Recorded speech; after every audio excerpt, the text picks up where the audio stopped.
Hello guys, in today's video I will be showing you how to fix Reddit crashing problem. So the answer is easy, just go to the settings and then scroll down to the apps section and then go to the search and search Reddit and then go to the storage, and here you will find this clear cache option. Click on it. Now you can go check it if it worked, and if it didn't you can try to restart your phone or turn the Wi-Fi off and on, or the Bluetooth or the airplane mode.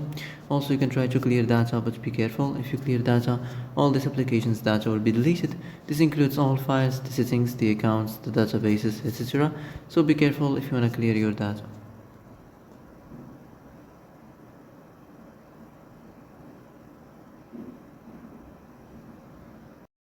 And that's it for today's video. I hope this is the answer you've been looking for. If you like this video, don't forget to like and subscribe, and see you in the next video. Thanks for watching.